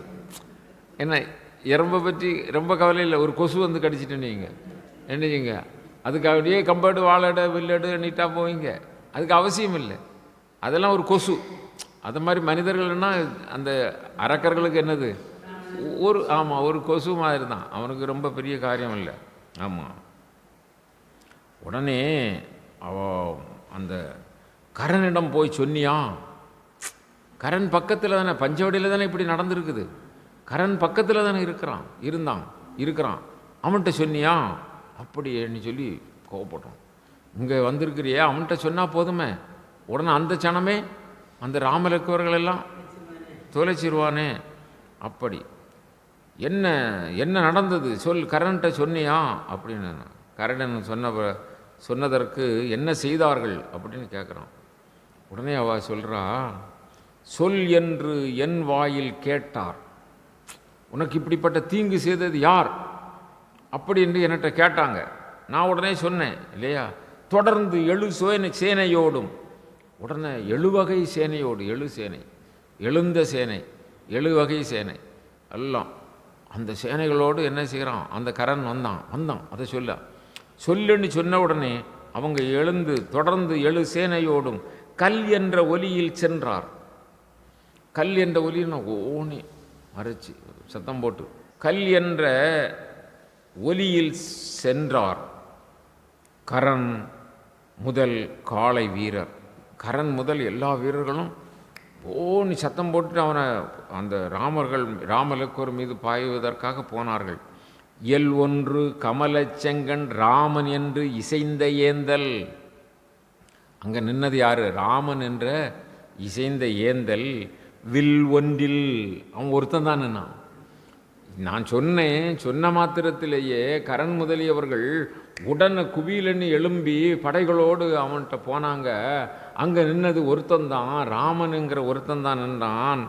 எல் ஒன்று கமலச்செங்கன் ராமன் என்று இசைந்த ஏந்தல் வில் ஒன்றில், ஒரே வில்லு தான் அவன்கிட்ட இருந்தது. என்ன ரொம்ப பேர் அங்கே இல்லை. வில் ஒன்றில் கடிகை மூன்றில், 3 கணங்களுக்குள்ள கடிகை நேரம் ஒரு ஆமாம் ஆமாம் ஆமாம் ஒரு சொடுக்கடிக்கிற கடிகை மூன்றில் ஏறினர் விண்ணில் என்றாள். எல்லாரும் எங்கே போயிட்டாங்க? விண்ணுலகம் போயிட்டாங்க. கொன்னுட்டான் ராமன் அப்படின்னு சொல்லி முடிச்சிட்டு அந்த ராவணன் அடுத்த யோஜனை யோசிக்கிறதுக்கு முந்தி இவ சொல்லுவா, ஓ அண்ணா எனக்கு இப்படி ஒரு அவமானம் ஏற்பட்டது எதனால் தெரியுமா? ஓ நான் சொன்னால் நீ கூட நம்ப மாட்டா. ஒரு பெரிய அழகி, இந்த அழகி உனக்கு கிடைச்சா எவ்வளவு நல்லா இருக்கும் அப்படின்னு சொல்லிட்டு நான் அவளை எடுக்க முயற்சித்தேன். அவள் சாதாரணமான அழகி இல்லைண்ணா. ஆமாம், அவள் தங்கை சொல்லும்போது அவனுக்கு இப்போ திசை மாறுது மனசு. என்ன, நான் உனக்காக அவளை என்ன செய்ய போனேன்? தூக்கிட்டு வரக்கு போனேன். ஆனால் அந்த நேரத்தில் தான் இப்படி என்னை காயப்படுத்திட்டாங்க. நான் அவள் சீதைக்கு அழகுன்னா என்ன அழகு தெரியுமா? சீதைக்கு அழகுன்னா என்ன அழகு தெரியுமா கேட்குறேன். மஞ்சு ஒக்கும் அழக ஓதி, மஞ்சு ஒக்கும் அழக ஓதி என்ன அர்த்தம்? மஞ்சு ஒக்கும், மஞ்சுன்னா வானத்தில் இப்போ பனிக்காலத்துலலாம் மஞ்சு வருது இல்லையா? என்ன நம்முடைய என்ன அது என்ன நம்ம குளிர் பிரதேசம் எதெல்லாம்? ஊட்டி கொடைக்கானல் எல்லாம் போனால் மஞ்சு நமக்கு மேகத்தை மறைக்கும், முகத்தை மறைக்கும் இல்லையா? அப்படி மஞ்சு ஒக்கும் அழக ஓதி மலை ஒக்கும் வடிந்த கூந்தல். அவளுடைய அழகு அப்படிப்பட்டது. இந்த கூந்தல் வடிஞ்சிருக்க அது மலை ஒக்கும் வடிந்த கூதல். பஞ்சு ஒக்கும் அடிகள் செய்ய பவளத்தின் விரல்கள் ஐயா. என்ன, அவளுடைய திருவடி அந்த பாதமெல்லாம் பஞ்சு மென்மையானது. பவளத்தின் விரல்கள் ஐயா, விரல்கள்லாம் பவளம் போல இருக்குது. சொற்கள் அமுதில் அள்ளி கொண்டவள் வதனம். அவளுடைய அமுதத்தை அப்படி வைத்தால் எப்படி? சொற்கள் அமுதம் போன்ற சொற்கள் அவள் பேசினா அப்படி. அள்ளி கொண்டவள் வதனம் மைதீர கஞ்சத்தின் அளவிற்றேனும் கடலினும் பெரிய கண்கள். கண்கள் அந்த தாமரை மலர் போன்ற கண்கள், அது கடலிலும் பெரியவை. அது மாதிரி அவள் அழகு. அவளுடைய அழகை அண்ணா நான் கொஞ்சம் கூட சொல்லல, என்ன லேசாக தான் சொல்லியிருக்கிறேன். அவ்வளவு அழகுள்ளவா. என்ன தோளையே சொல்லுகேனோ, அவருடைய தோல் அழகை சொல்லவா? சுடர் முகத்து உலவுகின்ற வாழையே சொல்லுகேனோ, அந்த அருமையான முகத்தில் வாழ் போன்ற அந்த கண்களை பற்றி சொல்லவா சொல்லுகேனோ? அல்லவை வலுத்துகேனோ, அல்லது வேறு விதமாக சொல்லுவோம், மீளவும் திகைப்பதல்லால் தனித்தனி விளம்பலாற்றேன். எல்லா அழகையும் ஒரு சேர சொல்ல முடியுமே, அவள் அழகின்னு தான் சொல்ல முடியுமே தவிர தனித்தனியாக அவளுடைய அங்கங்களை என்னால் வர்ணிக்க முடியவில்லை. நாளையே காண்டி அன்றே, நீ போய் நேரில் பாரு. ஆமாம், நாளையே காண்டி அன்றே நான் உனக்கு உரைப்பதென்னோ. நான் உனக்கு சொல்லி அந்த அழகை விளக்க முடியாது. நீ உடனடியாக நாளைக்கே போ. என்ன அப்படி சொல்லி அவளுடைய அழகை இவள் விவரிக்கிறாள். வில்வக்கும் நுதல் என்றாலும், நுதல்னா அப்படி நெற்றி எப்படி இருக்கு? வளைஞ்சி இருக்குதான். என்ன வில்வக்கும் நுதல் என்றாலும், வேல்வக்கும் விழி என்றாலும், விழி எப்படி இருக்கு? வேல் போல. பல்வக்கும் முத்து என்றாலும், முத்துக்களை எல்லாம் கோர்த்து வச்சது மாதிரி பல். பவளத்தின் இதழ் என்றாலும், சிவந்த இப்போல்லாம் என்ன ஸ்டிக்கர் போடுவாங்க இல்லையா? என்ன பண்ண? லிப்ஸ்டிக் ஸ்டிக்கரில் அது அந்த செம்மையான பவளத்தில் வச்சது மாதிரி. என்ன பவளத்தை இதழ் என்றாலும் சொல்வக்கும் பொருள் ஒவ்வாததால். எதை சொன்னாலும் அந்த ஓமைக்கு பொருந்தாது.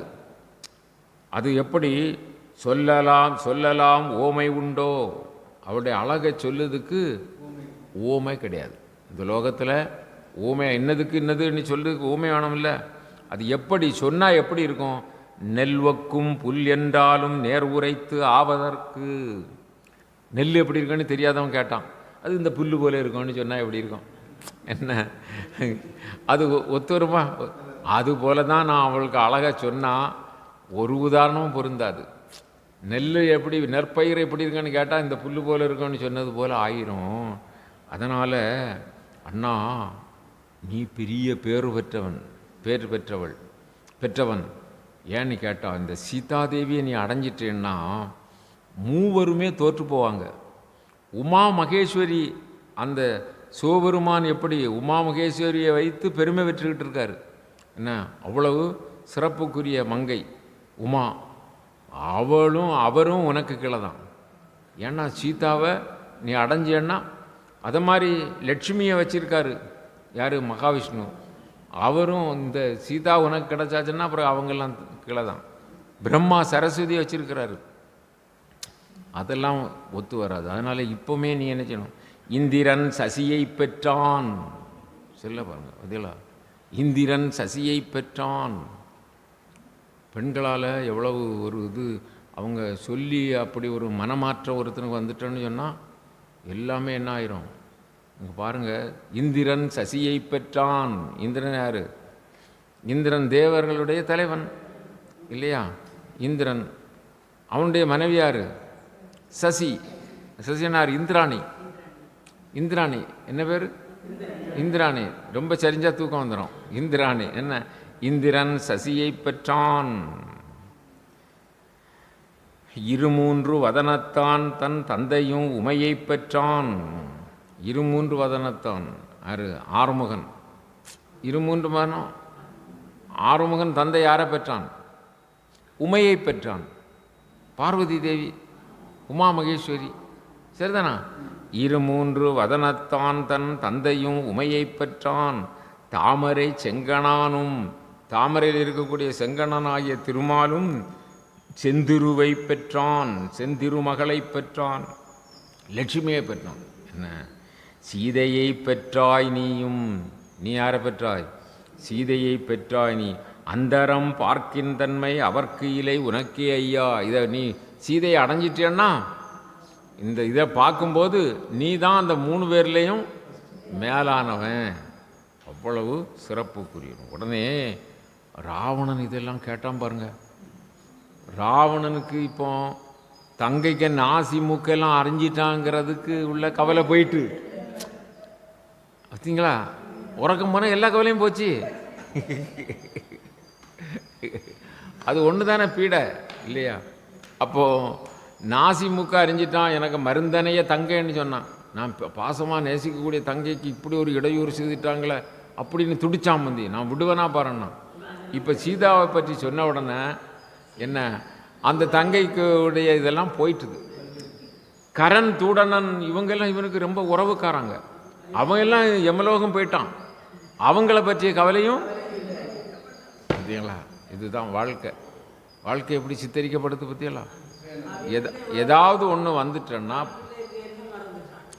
எல்லாம் மறந்துட்டான். அதாவது இதுதான் நம்முடைய வாழ்க்கையில் நமக்கு இருக்கக்கூடியது. அதனால் எதுவுமே நமக்கு தோஷம் செய்யாதுன்னு சொல்லி ரொம்ப ரொம்ப கவனமாக இருக்கணும். நான் பாருங்கள், கரனையும் மறந்தனன். கரண் உறவுக்காரன் அவ்வளவு லட்சக்கணக்கான வீரர்களோடு இறந்திருக்கிறாங்கிறத மறந்தனன். கரனையும் மறந்தனன் தங்கை மூக்கினை கடிந்து நின்றான். தங்கை மூக்கு அறிஞ்சான் இல்லை, அந்த உரனையும் மறந்தான். அந்த ராமலக்குவர்கள் மூக்கு அறிஞ்சு விட்டான்னு சொன்னால அவா, அப்படிதானா? அதையும் மறந்தான். உற்ற பழியையும் மறந்தான். அவனுக்கு ஒரு பெரிய பழி இல்லையா? தங்கைக்கு மூக்கு காதெல்லாம் அறிஞ்சு விட்டான்னா அது என்ன? அதுக்குமே எவ்வளோ பெரிய ஆத்திரப்பட்டு அந்த உடனே போர் தொடுத்து காரியங்கள் செய்யணும், அல்லது அந்த இடத்துல போய் அவர்களை எதிர்க்கணும் இல்லையா? அப்போது அந்த உற்ற பழியையும் மறந்தான். வெற்றி அரணையும் கொண்ட காமன் அம்பினால். பாருங்க, அரணையும் கொண்ட காமன் அம்பினால் முன்னை பெற்ற வரனையும் மறந்தான். இது ரொம்ப முக்கியம். அந்த சீதாதேவி மீது உள்ள காதலால், அந்த காமத்தினால் உற்ற வரத்தினையும் மறந்தான். உற்ற வரம் யாது அப்படின்னு சொன்னால், இவன் ராவணன் தவம் செய்யும்போது ஏராளமான வரங்களை கேட்பான். என்ன, நிறைய வரம் கேட்பான். அப்படி கேட்கும்போது இந்த மனிதர்கள் ரொம்ப அவன் நினச்சி பார்க்காத ஒன்று. நான் முந்தி சொன்னது போல் ஒரு சின்ன கொசு மாதிரி. அதனால் மனிதர்களால் எனக்கு சாவு வரக்கூடாதுன்னு கேட்டான் இல்லை முந்தி. அடுத்தனா இப்போ நாசியை அறிஞ்சு விட்டுருக்காரு மனிதன். புரியுது இல்லையா? அப்போ அதனால தான் அவர் சொல்கிறார் பாருங்க, பெற்ற வரனையும் மறந்தான், வரத்தையும் அண்ணான், கேட்ட மங்கையை மறந்திலாதான். சீதாதேவியை மட்டும் மறக்கலை, மிச்சம் எல்லாம் மறந்துட்டான். சிற்றிடை சீதை என்னும் நாமமும் சிந்தைதானும். சிற்றிடை சீதை, ரொம்ப சிறிய இடையுடைய சீதை என்ற நாமமும் சிந்தைதானும். அது ரெண்டுமே அவனுக்கு சிந்தையும் சீதாதேவியும் அந்த சீதாங்கிற நாமமும் சேர்ந்துட்டு என்ன, சிற்றிடை சீதை என்னும் நாமமும் சிந்தைதானும் உற்று இரண்டு ஒன்றுவாய் நின்றால். ரெண்டும் ஒன்றாயிற்று. அதனால் ஒன்று ஒழித்து ஒன்றை உண்ண மற்றொரு மனமும் உண்டோ. இதை தவிர வேற ஒன்றை நினைக்கிறதுக்கு மனம் இல்லை, வேற மனசு இல்லை. அது அதிலேயே சேர்ந்து போயிட்டுது. மறக்கலாம் வழிமற்று யாதோ. அதை மறக்கிறதுக்கும் வேற வழி இல்லை. இந்த இடத்துல கம்பநாட்டாழ்வார் ஒரு நீதியை சொல்கிறார், பெரிய நீதியை சொல்கிறார். என்ன நீதி பாருங்க. கற்றனர் ஞானம் இன்றேல் காமத்தை கடக்கலாமோ. கற்றவர்கள் வேத சாஸ்திரங்கள் எல்லாம் படிச்சிருப்பாங்க, ரொம்ப நியாயங்கள் நல்ல நீதிகள் எல்லாம் சொல்லுவாங்க. அப்படி கற்றனர் ஞானம் இன்றேல், ஞானம் என்கிற ஒன்று கிடைக்காம இருந்தா காமத்தை கடக்கலாமோ. காமத்தை என்ன செய்ய முடியாது. அது பெண்ணாசை, மண்ணாசை, என்ன பொன்னாசைங்கிற அதுதான் காமம். காமம்ங்கிறது அதுதான். என்ன, அந்த காமத்தை கடக்க முடியாது. யாரால் கடக்க முடியாது? ஞானம் பெறாதவர்கள் கடக்க முடியாது. அவர்கள் எவ்வளவு படிச்சிருந்தாலும் கற்றவர் ஞானம் இன்றேல் காமத்தை கடக்கலாமோ. ரொம்ப அற்புதமாக சொல்கிறார். அதனால் இவனுக்கு எந்த பழியன்னாலும் எது காரியம்னாலும், இப்போ குடிக்கிறவனுக்கு நம்ம தாய்க்கு சேனியாக்கம் அறக்கிறேன்னா ஞாபகம் இருக்கா? மனைவியாக்கம் கொண்டுட்டு போகிறான்னு ஞாபகம் இருக்கா? இல்லையா? வீட்டை தீ வச்சிட்டாக்கும் போகிறான்னு ஞாபகம் இருக்கா? பிள்ளைய கிணத்துல தூக்கி போட்டுட்டு போகிறான்னு ஞாபகம் இருக்கா? ஒன்றும் இல்லைல்ல. அப்போது அது மாதிரி இந்த ஞானம் இன்றேல் கற்றவர் காமத்தை கடக்கல் ஆகாது. அதனால தான் நாமெல்லாம் இப்போ இறைவனுடைய திருவடியை நெருங்க முடியலை. நமக்கு இருக்கிறதெல்லாம் என்னது இருக்குது? காமம். நமக்கு இருக்கிறதெல்லாம் காமம் இருக்குது. காமம் ஆசை. எல்லாவற்றிலையும் மிதமிஞ்சி ஆசையை வச்சுருக்கிறோம், அதிகபட்சமான ஆசையை வச்சுருக்கோம். அப்போ நம்மளால் அதை கடக்க முடியலை. கடக்க முடியாதனால நமக்கு என்ன துயரங்கள் காரியங்கள் வந்தாலும் அதெல்லாம் இயற்கை தானே அப்படின்னு சொல்லிட்டு பகவானும் பல விதத்தில் நமக்கு துன்பத்தை தந்து தான் பார்க்குறாரு இல்லையா? நரை, திரை, மூப்பு, பிணி, சாக்காடுன்னு தந்து தான் பார்க்குறாரு. நரைச்சா பெயிண்ட் அடிச்சுக்கிட வேண்டியது இல்லையா? கை கால் விளைஞ்சா டாக்டரை பார்த்துக்கிட வேண்டியது இல்லையா? பல் விழுந்தால் பல்லை கட்டி வச்சுக்கிட வேண்டியது. இப்படி எவ்வளவு இருந்தாலும் நாம் என்ன செய்கிறோம்? அதில் இருந்தெல்லாம் தவறி போடலாம். அதெல்லாம் துச்சமாக நினச்சி அதிலேயே ஈடுபடுறோம். அதனால தான் இந்த உதாரணத்தை அங்கே கொடுக்குறாரு. இப்போது ராவணனுக்கு சீதா சீதா சீதா என்கிற ஒரே ஞாபகம்தான் இல்லையா? அவனுக்கு வேறு எதுலேயுமே எந்த நாட்டமும் இல்லை, கவலையும் இல்லை, எதை பற்றியும் அவன் யோசிக்கலை. அவன் சிந்திக்கிறான், மாரீசனுங்கிற மாமை நமக்கு உண்டுல்ல, அவன்கிட்ட நல்ல ஐடியா கேட்போம், அவன்கிட்ட நல்ல என்னென்ன ஆலோசனை கேட்போம், அவன் சொல்லுவான் அப்படின்னு சொல்லி ராவணன் நேராக மாரீசன்ட்ட வரான். மாரீசன் ஒரு மாமன், என்ன தாடகையினுடைய மகன். சுபாகு மாரீசன் முந்தி பார்த்தோம் இல்லையா? அந்த சுபாகு அந்த நேரத்தில் இறந்து போயிட்டான். எங்கள் விஸ்வாமித்திர வேள்வியை அழிக்க வரும்போது இறந்து போயிட்டான். இந்த மாரீசன் கடலில் வந்து என்ன செய்துட்டான், ஒழிச்சிட்டான். போனா போட்டேன்னு விட்டுட்டுது, ராமபானம் அவனை விட்டுட்டுது. இப்போ அந்த மாரீசன் இருக்கிறான், அவன் இப்போ தவக்கோலத்தில் இருக்கிறான். நல்ல தவம் செய்து ஐயோ அவனுக்கு இருக்க காலத்தை நல்லா பயன்படுத்திக்கிடுவோம், பயன்படுத்தி நம்ம என்ன செய்யலாம், நல்ல மேலான கதியை அடைவோம் அப்படின்னு சொல்லி அந்த மாரீசன் இருக்கிறான். ஆனால் இவன் எங்கே போகிறான், அந்த ராவணன் அங்கே போகிறான், மாரீசன்ட்ட போகிறான். மாரீசன்ட்ட ஒன்று போய் அவன் சொல்லுவான், இப்படி சீதான்னு ஒரு பெரிய அழகி இருக்கிறா, அவளை நான் அடையணும். அது நேரில் போனான். அப்போவுமே அவனுக்கு ராவணனுக்கு ஒரு சின்ன பயமும் இருக்கும் போல், ஏதோ வஞ்சகமாக தான் எடுத்துகிட்டு வரணும்னு நினைக்கிறான். அதனால் என்ன செய்யலாம் அப்படின்னு யோசிக்கிறான். அப்போ மாரீசன் சொல்கிறான், ராவணா மருமகனே, ராமன் என்பவன் சாதாரணமானவன் என்று நினைக்காதே. அதுவும் தர்மத்தின் நாயகனாக இருக்கிறான். அதுவும் இந்த அவுணர்களையெல்லாம் அழிப்பதற்காக சபதம் எடுத்து வந்திருக்கிறான். அது மாதிரி நீ அந்த காரியத்தை மட்டும் என்கிட்ட சொல்லாத. வேறு எந்த காரியமாக இருந்தாலும் பரவாயில்லை, ராமன் பக்கம் போனோன்னு சொன்னால் நான் அப்பொழுதே பிழைச்சது ரொம்ப அபூர்வம். இப்போ நான் அவன்கிட்ட போகிறது சரி வராது. அவன் நான் சொல்கிறத கேட்பீங்களா கேட்க மாட்டீங்களா, இல்லாட்டி என்னுடைய வாளால் இப்போமே வெட்டிடுவேன் அப்படிங்கிறோம். அப்போ மாரீசன் சொல்கிறாரு, நாரம் கொண்டார், அன்பு கொண்டார். ஒரு அன்போட ஒருத்தன் நம்மக்கிட்ட ஒரு அடைக்கலமாட்டோ அல்லது கொஞ்சம் பொருளை தந்து நீங்கள் பாதுகாத்துங்கன்னு சொன்னால் அவங்களுக்கு வஞ்சகம் செய்தால் எப்படி? அவனை ராத்திரி கொண்டுட்டு பொருளெல்லாம் எடுத்துட்டு நம்ம வீட்டில் அடைக்கலமாக வந்திருக்கிறான். அப்படி செய்வது எவ்வளவு குற்றமோ. வாரங்கொண்டார், மற்றொருவனுடைய பங்கை அபகரித்து எடுத்துக்கிட்டவன். தன் மனைவாளும் தாரம் கொண்டார், ஒருவன் மனைவியை அபகரித்து எடுத்துட்டா எவ்வளவு பாவமோ. அதுபோல இவர்களையெல்லாம் தர்மம் தான் ஈரும் கண்டாய். தர்மம் என்ன செய்யும், அவங்களை வதைக்கும், அவர்களை அழிச்சிடும். அது மாதிரி ராமனுடைய மனைவி சீதாதேவியை நீ கவர்ந்து கொள்ள வேண்டும் என்று நினைத்தால் நீயும் அழிந்து போவாய். அன்னைக்கு தேவர்களின் தலைவனாகிய அந்த இந்திரன் அவன் அந்தரமுற்றான். அவன் தேவலோகத்தில் இருக்கிறான். அகலிகை பொற்பால் அழிவுற்றான். அகலினால என்ன ஆயிட்டான், அகலிகை அவன் விரும்பினால அழிந்து போனான். இந்திரன் ஒப்பார் எத்தனையோர்தாம் இழிவுற்றார். இந்திரனை போன எத்தனை பேரோ பிறர் மனைவியை விரும்பினால அழிஞ்சு போயிருக்கிறாங்க. செந்திரு ஒப்பார் எத்தனையோர் நின்றிரு உள்ளார். ராவணா மருமகனே, அழகிய பெண்கள் உன்னுடைய அந்த புறத்தில், நீ எல்லா லோகத்துக்கும் அதிபதி, அந்த புறத்தில் எத்தனையோ பெண்கள் உனக்காக காத்திருக்கிறார்கள்.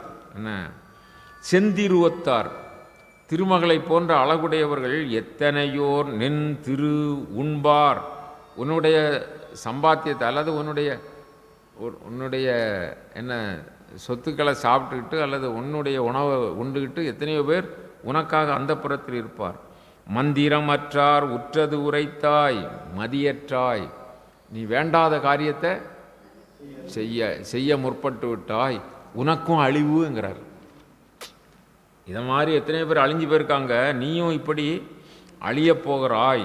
அதனால் உடனே அப்படி அந்த மாரீசன் புத்திகளை சொன்னான் இல்லையா. உனக்கு பெண்ணாசை அவசியம் இல்லை, எத்தனையோ பெண்கள் உன்னுடைய அந்த புறத்தில் இருக்கிறாங்க. அப்படி இருக்க நீ பிறர் மனைவியை விரும்பலாமா? அப்படி சொன்ன உடனே இந்த ராவணன் ரொம்ப கோபம் கொண்டு, நீ எனக்கு அறிவு சொல்வதற்காக உன்னிடம் வரவில்லை, நான் சொல்வதை செய் அல்லது நீ என் கையினால் இறந்து பட்டு போ அப்படின்னு சொல்லி கோபத்தோடு பேசினான். அப்போ என்ன செய்யணும், நீ அங்கே பஞ்சவடியில் அந்த பர்ணசாலையில் சீதா இருக்கிறா, எனக்கு தங்கச்சி சொல்லிக்கா இல்லை இந்த இடத்துல இருக்கான்னுட்டு, அங்கே நீ ஒரு மாநாட்டு போகணும். அப்படி மானாக போய் நீ அங்கே விதவிதமான அந்த நடனங்களை எல்லாம் பண்ணினீங்கன்னா சீதாவுக்கு உன் மீது ஆசை வரும், உன்னை பிடிக்கணும்னு ஆசை வரும். அப்போ அந்த ராமலக்குவர்களை ஏவுவாள். அவர்களை நீ மெல்ல மெல்ல மெல்ல மெல்ல பிடிபடுறது மாதிரி கை காட்டி தூரத்துக்கு எடுத்துகிட்டு போயிடணும். அதன் பிறகு நான் சீதாதேவியை வஞ்சகமாக எடுத்து வந்து விடுவேன் அப்படின்னு சொல்லி அவன் புத்தி சொன்னான். இவன் கையினால் இறக்கிறத விட ராமன் கையினால் இறந்தா நமக்கு என்ன, நமக்கு எல்லா விதமான மோட்சம் கிடைக்கும், அல்லது பிறவியிலேருந்து விடுதலை கிடைக்கும், அதுவே செய்வோம் அப்படின்னு சொல்லி அவன் ஒரு பொன் மானாக வடிவெடுத்து, அது பல நிறங்களில் பல விதத்தில் வினோதமான மான், வினோதமான அரக்கன் இல்லையா, அரக்கனுடைய லீலை இல்லையா. அவன் பஞ்சவடியில் வந்து அந்த சீதா பிராட்டி இருக்கக்கூடிய அந்த இடத்துல வந்து மான் வடிவம் கொண்டு அப்படி விளையாடுறான் துள்ளி துள்ளி. காட்டில் எத்தனையோ மிருகங்கள் வரும், ஆனால் இந்த மிருகம் வந்து வித்தியாசமாக இருக்குது. சீதாவுக்கும் அதுதான் விதி, விதி நின்றது பிடர் பிடித்து உந்த நின்றது என்பார் கம்பநாட்டாழ்வார் சொல்லுவார். விதி நிற்குது, நான் போகமாட்டேன்னாலும் என்ன செய்யும், பிடரிய பிடிச்சி தள்ளும். ராவணாதி அவணர்கள் அவங்க அழிந்து போகணும் இல்லையா, அதுக்கு ஒரு காரணம் வரணும் இல்லையா. அப்படி காரணம் வருவதற்கு இதெல்லாம் ஒரு காரியம். அப்படி மான் வருகிறது, விளையாடுகிறது. பர்ணசாலையிலிருந்து சீதாதேவி அந்த மானை விரும்புகிறாள். இந்த இடத்துல நம்ம என்ன செய்யலாம், நிறைவு செய்யலாம். அடுத்த வாரம் அதன் பிறகு என்ன நடந்தது என்பதை நாம் தொடர்ந்து பார்க்கலாம். வென்றீசேர் இலங்கை யானை வென்ற மால் வீரம் ஓத நின்ற ராமாயணத்தில் நிகழ்ந்திடும் கதைகள் தம்மில் ஒன்றினை படித்தோர்தாமும் உரைத்திடக் கேட்டோர்தாமும் நன்றிது என்றோர்தாமும் நரகமது எய்திடாரே. நாடிய பொருள் கைகூடும் ஞானமும் புகழும் உண்டாம் விடியல் வலியதாக்கும் வேரியம் கமலை நோக்கும் நீடிய அரக்கர் சேனை நீருபற்று அழிய வாகை சூடிய சிலையில் ராமன் தோல்வலி கூறுவார்க்கே.